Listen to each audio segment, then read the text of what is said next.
Western Spring Television. Ours it is.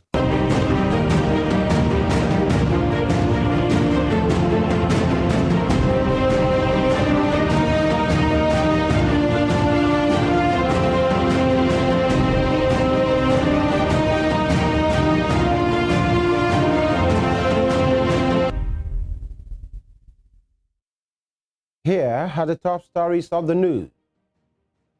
Troops of Nigerian Army rescues Dr. Maxwell Ayim in Udi local government area of Enugu. Minister of Justice Lateef Fagbemi reiterates need to create constitutional role for traditional leaders. And on the foreign scene, Russia installed the head of Sevastopol once of new Ukrainian attack after Russia's Black Sea Fleet headquarters was hit. Good afternoon and welcome to Spring News at 12 on Western Spring Television. My name is FEMI Ojo. We begin with security, where troops of 103 Battalion of 82 Division Nigerian Army, presently on Operation Udoka 2, has rescued Dr. Maxwell Ayim between Four Corner Agboe Junction in Udi local government area of Enugu State. The acting deputy director, Army Public Relations 82 Division Nigerian Army, Lieutenant Colonel Jonah Unuakalu, made this known in a statement issued in Enugu today. Unuakalu said that Ayim was rescued on Hut on Thursday and has since been reunited with his family after preliminary medical checks. According to him, the rescue operation was conducted when troops deployed at Udi checkpoint received a distress call from the police on the incident. Unuakalu said that on arrival, the troops came in contact with the kidnappers, adding that due to the troops' superior fire, members of the criminal gang fled in disarray with gunshot wounds. The army spokesman said the gallant troops, during further exploitation of the gang withdrawal route, found the victim abandoned by the gang. In the meantime, no fewer than 20 suspected kidnappers have been arrested and paraded by the police in Taraba State. This follows intelligence gathering and public outcry on the nefarious activities of criminal elements, which mandated the command to launch a serious manhunt on the criminals hibernating in some identified hotspots within the state. Parading the suspect before newsmen at the command's headquarters in Jalingo, the police public relations officer, Abdullahi Usman, revealed that the suspects have all confessed committing the crime. According to him, the suspect collected over 30 million naira as ransom from their victim's family, adding the operatives recovered 3 AK-47 rifles and a fabricated pump-action gun. It disclosed that the command has not been relenting in its efforts to sustain a serious manhunt on bandits and other perpetrators of crimes within the state, in line with the directives of the Inspector General Police. Governor of Plateau State, Caleb Mutfwang, believes that some politicians in the state need to be questioned over the recurring crisis in the state. He stated that, unfortunately, there have been links that suggest that some of the state's politicians are linked with some of the perpetrators of the crisis. Governor Mutfwang, in a news chat on Friday, said that purveyors of the insurgencies continue to make unguarded statements that incite these criminalities and begin to make the people distrust themselves. The governor stated that the state government has learned that external forces are attempting to undermine the stability of the state. Despite the escalating insurgencies, Mutfwang said his government has been able to tackle the problem of insecurity head-on. And away from security matters, Abuja residents yesterday took to the Unity Fountain for a candlelight procession in honor of the late singer, Mohbad. The Lagos-born Ilerioluwa Aloba died last week in what many have described as questionable circumstances. Mohbad's demise has continued to generate conversations among Nigerians, with many taking to the streets to demand justice. To amplify the cause for justice, Abuja residents gathered in the heart of the nation's capital for the candlelight procession and concert a day after Lagosians held a similar event. Many of them had placards with several inscriptions to drum home their message at the gathering, which started at 7 p.m. Meanwhile, the Lagos State Council of the National Association of Nigerian Nurses and Midwives said the individual reportedly arrested for injecting the late singer was not a registered nurse. The association disclosed this in a statement signed by the State Secretary, Toba Udubosu. In other news, Vice President Kashim Shettima says lawmakers are fortunate to lead the nation, urging them to work to make Nigeria better. Shettima stated these while addressing lawmakers at a retreat hosted by the National Assembly leadership in Ikotakane, Akwa Ibom State, on Friday. The Vice President said they are the luckiest among Nigerians, noting that they are not better than their next-door neighbor. Shettima said that Nigeria has a critical role to play in global affairs and thus cannot afford to fail the black race, maintaining that if Nigeria fails, the black man has failed. The Vice President further advised the legislators to exercise prudence when using their authority, stressing that it had been granted to them for the sake of the Nigerian people. While the President of the Senate, Godswill Akpabio, stressed that the Senate will check the action of the executive arm of the government. We must come together to correct the errors of the past. We are faced with the reality that, yes, indeed, if we do not do something, then Nigerians will never have hope, and Africans will be affected. We are poised to check the actions of the executive. We are poised to check the legislations that were made in the past. I am certain you know what this means. We cannot afford to go to war. Not because we are going to overlook each other's transgressions, but because we are going to engage with those who know the gravity of your work and will never take you for granted. There is no place in this country where you can find a fraternal bond as enduring as the ones that bind the members of the National Assembly. From converging on Abuja to water the dreams, debate the needs, and mitigate the fears of a diverse nation, we have forged friendships that defy the stereotypes of our differences. Term after term, election after election, all our new members return and exit. But the burden of managing a diverse nation has ensured that we cannot afford to tread the path of divisions.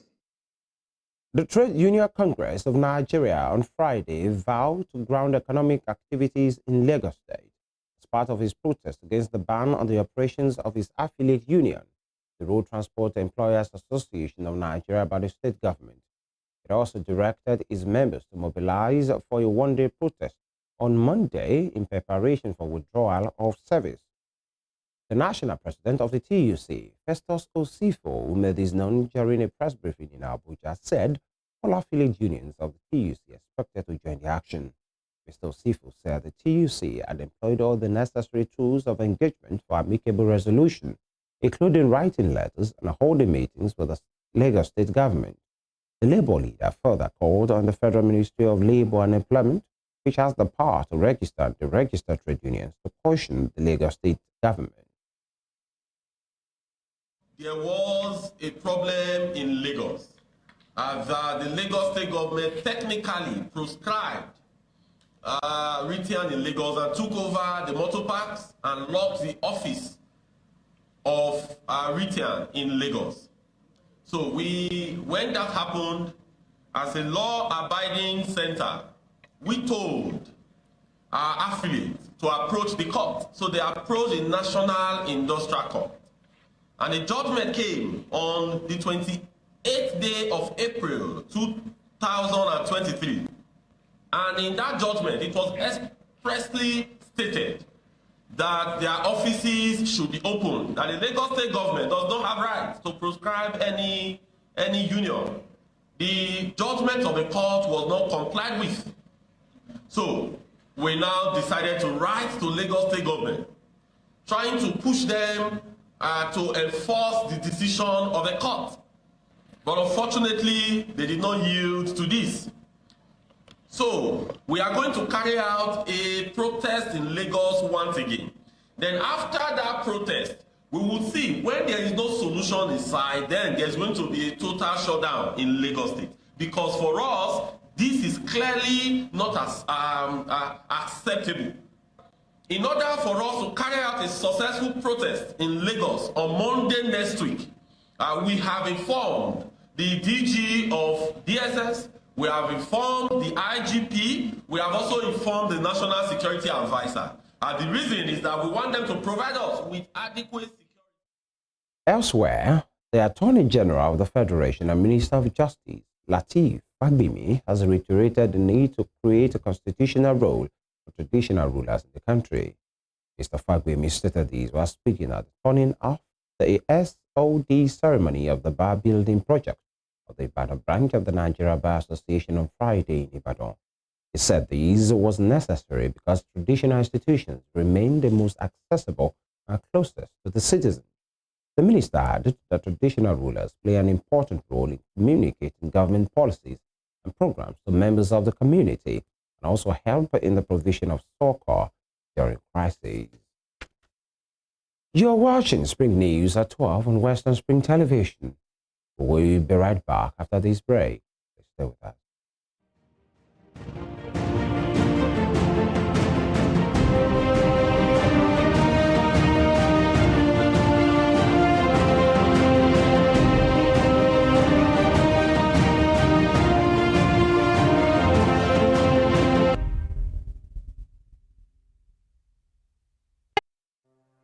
Arrested, affected, sound, found. What do we see? What do we say? Flowing from a spring. A fact A to Z. Check and confirm. Ever is pounding current events.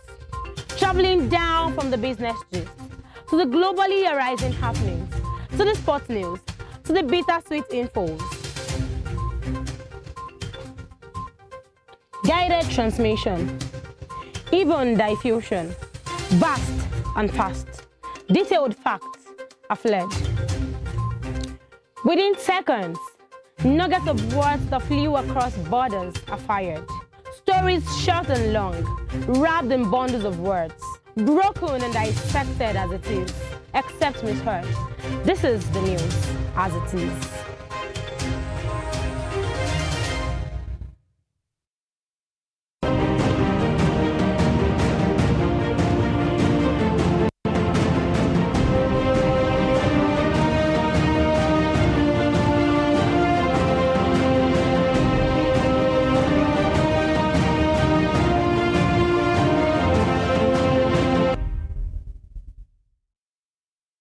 You're welcome back.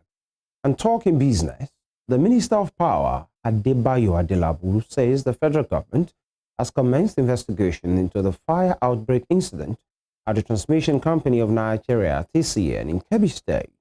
It will be recalled that the Transmission Company of Nigeria substation switchyard in Brinin, Kebbi was gutted by fire, where some transformers worth billions of naira were destroyed, plunging the nation into darkness.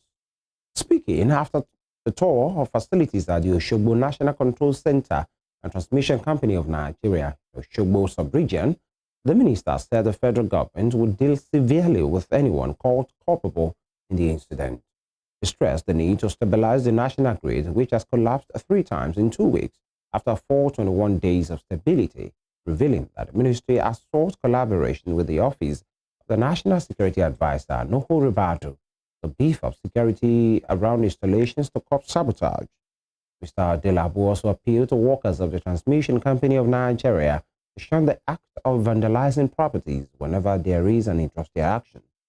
While pledging to improve the welfare of the staff and management of TCN, the minister said there was the need to upgrade the facilities at the Oshogbo National Control Center. Mr. Adelabu also vowed to achieve 20,000 megawatts of power generation in the next 3 years.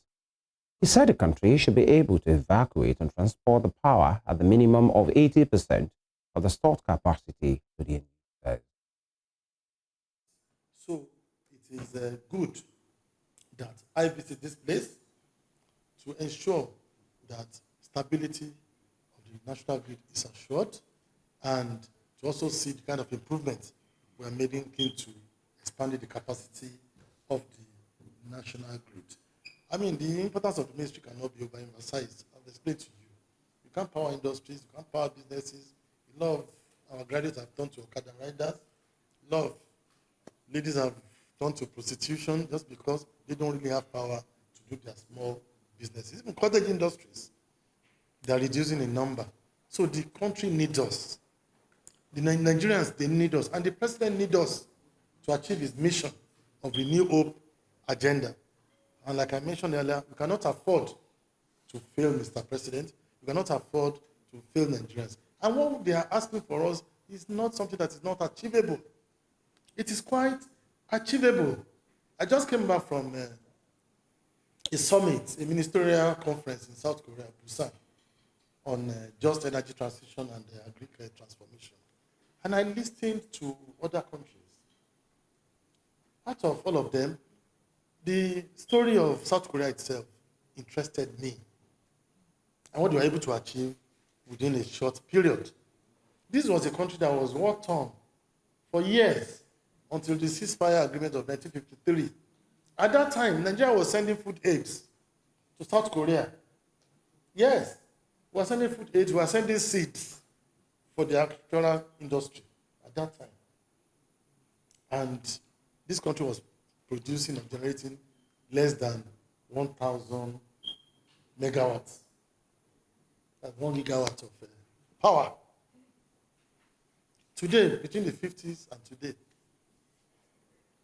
their power generation capacity is over 130,000 megawatts. Yes, just 40, 50 years, over 130,000 megawatts of power because of what they've decided to achieve as a country. In the 60s, the likes of Samsung, Daewoo, Hyundai, LG, they were small companies, very, very small businesses. And they decided they were going to make world giants, world manufacturing giants out of these little companies. Still in business, the European Union has no intention to decouple from China, but needs to protect itself when its openness is abused. The bloc's executive vice president, Valdis Dombrovskis, said relations have become tense due to Beijing's ties with Moscow after Russian forces swept into Ukraine and the EU's push to rely less on the world's second-largest economy. The bloc posted record bilateral trade with China last year, but it is very unbalanced. Mr. Dombrovskis said on Saturday in a speech at the annual Bund Summit conference in Shanghai, citing a trade deficit of almost 400 billion euros. Dombrovskis, who is also the bloc's trade commissioner, is on a 4-day visit to China, seeking more balanced economic ties with the EU. He said creating an open market among its members was one of the EU's founding principles, adding that the Union is also committed to free and fair global trade, with fair the key word. Well, I am in Shanghai and it's day one of my 4-day visit to China.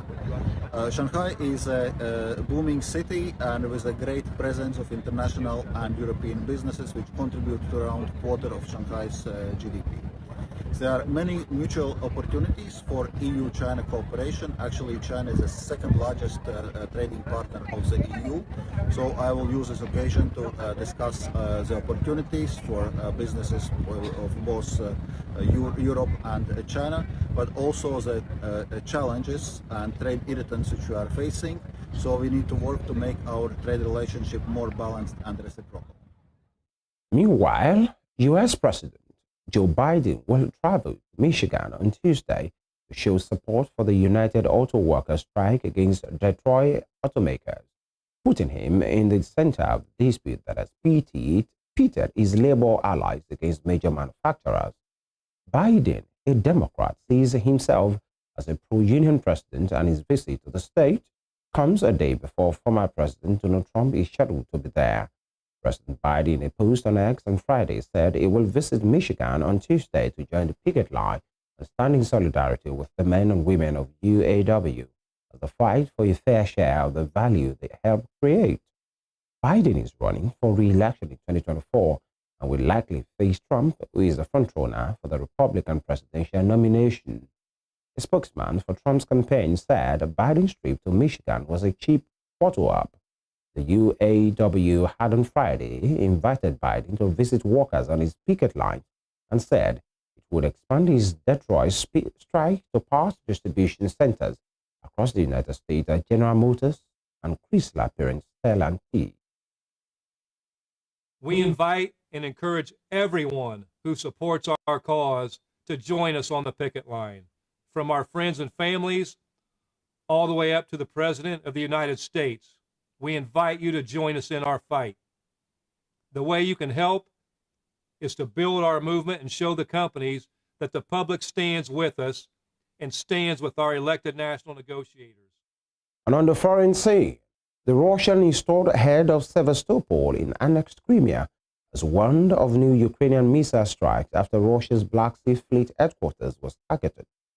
Sevastopol Governor Mikhail Razuzaev in a post on Telegram said, "Attention, missile danger," calling on residents to close their windows properly and stay away from them.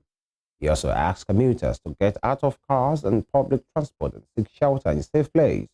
Meanwhile, Ukraine has said dozens, including senior Russian Navy commanders, were killed or wounded when it launched a missile barrage at Moscow's Black Sea Fleet headquarters in Sevastopol on Friday. It added that the strike happened when a meeting of the Russian Navy's leadership was ongoing. However, the Russian Defense Ministry says one serviceman was missing after earlier saying the man was killed during the attack on his naval headquarters in occupied Crimea. In the U.S., veteran Senator Robert Menendez has temporarily stepped down as head of the chamber's powerful Foreign Relations Committee as he battles bribery charges. Justice Department prosecutors allege Robert Menendez and his wife accepted hundreds of thousands of dollars in exchange for aid to Egypt's government. The couple have denied the charges. The embattled senator has rejected calls from fellow Democrats back in his home state of New Jersey to resign his seat. Senate Majority Leader Chuck Schumer said on Friday that Mr. Menendez had decided to step down as chairman of the influential committee until the matter has been resolved.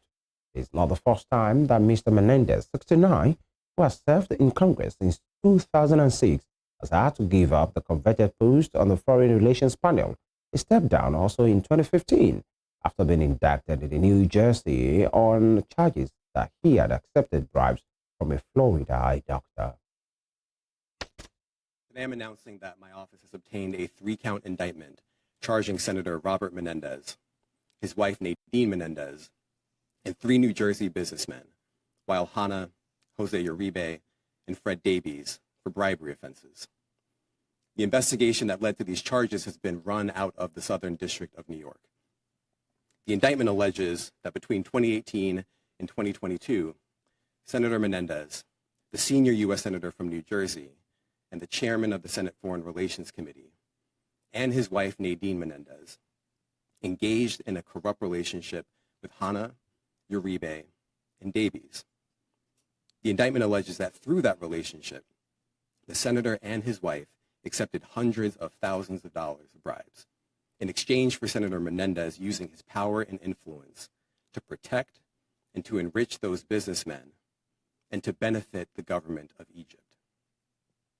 The indictment alleges that Hannah, Uribe, and Davies provided bribes in the form of cash, gold, home mortgage payments, a low-show or a no-show job for Nadine Menendez, a Mercedes-Benz, and other things of value to the senator and his wife. Meanwhile, U.S. Secretary of State Antony Blinken and his South Korean Japanese counterpart have expressed a serious concern over the discussion of military cooperation between Russia and North Korea, including possible arms trade, South Korea's foreign ministry said Saturday. Mr. Blinken, South Korea's foreign minister Park Jin, and Japan's foreign minister Yoko Kamikawa agreed to respond firmly to any act that threaten regional security in violation of UN Security Council resolution in a brief meeting on Friday, the ministry said in a statement. North Korea's leader Kim Jong-un made a week-long visit to Russia last week and discussed military cooperation with Russian President Vladimir Putin. US and South Korean officials have expressed concern that the summit was aimed at allowing Russia to acquire ammunition from the North to supplement its dwindling stocks for its war in Ukraine. Now to sport. Red Bull's Max Verstappen put in a stunning performance to set pole position for the Japanese Grand Prix. The Dutchman was a massive 0.581 seconds clear of the impressive Oscar Piastri in second, 0.035 seconds ahead of McLaren teammate Lando Norris. Ferrari's Charles Leclerc was fourth, ahead of Red Bull's Sergio Perez, who was 0.773 seconds slower than Verstappen. Ferrari's Carlos Sainz was sixth, ahead of Mercedes' Lewis Hamilton and George Russell. Verstappen came to Suzuka expecting to return to form after his record run of 10 consecutive victories was ended in Singapore, as well as Red Bull's clean sweep of the season so far. Verstappen said it had been an incredible weekend so far, and especially in qualifying, when he can really push it to the limit, noting that the car felt really nice. That car must have felt like a dream to drive around here today. Christian said it was mind-blowing. Tell me what it felt like. It's been good from lap one onwards. It gave me a lot of confidence, and of course, throughout the weekend you make little adjustments to the car, but especially in qualifying Q3, when you have that confidence, especially in sector one, you can really push it to the limit, but in a controlled way, and it brought a smile on my face while driving. I bet it did. The drivers we have working with us have said sometimes, when you're at one with a car like that, it feels like an extension of you. Would you say that? I know you're not very emotional in interviews normally, but if you can help the viewers understand how you're getting this out of the car and what it feels like for you right now. You have pole positions where you feel the lap was quite okay, but it always feels like a bit edgy, or you're not fully, you think there was a bit more lap time in it, or we could have changed the balance around a little bit. But I think today and the whole weekend already, the car has been I knew that if I would go out, I could just smash the lap time in without even having to think about it, where some other tracks it's a bit different. Before we end the news, here is a recap of our top stories. Troops of 103 Battalion of 82 Division Nigerian Army have rescued Dr. Maxwell Anyim in Udi local government area of Enugu State. The Attorney General of the Federation, Lateef Fagbemi, has reiterated the need to create a constitutional role for traditional rulers in the country. On the foreign scene, Russian installed head of Sevastopol in Annex Crimea as one of new Ukrainian missile strikes after Russia's Black Sea Fleet headquarters was targeted. You can follow us on our social media handles on Facebook, Instagram, and X at Western Spring Television. You can also watch us live on our YouTube channel at Western Spring Television. That ends Spring News at 12. I am FEMI Ojo. Thank you for watching. Good afternoon.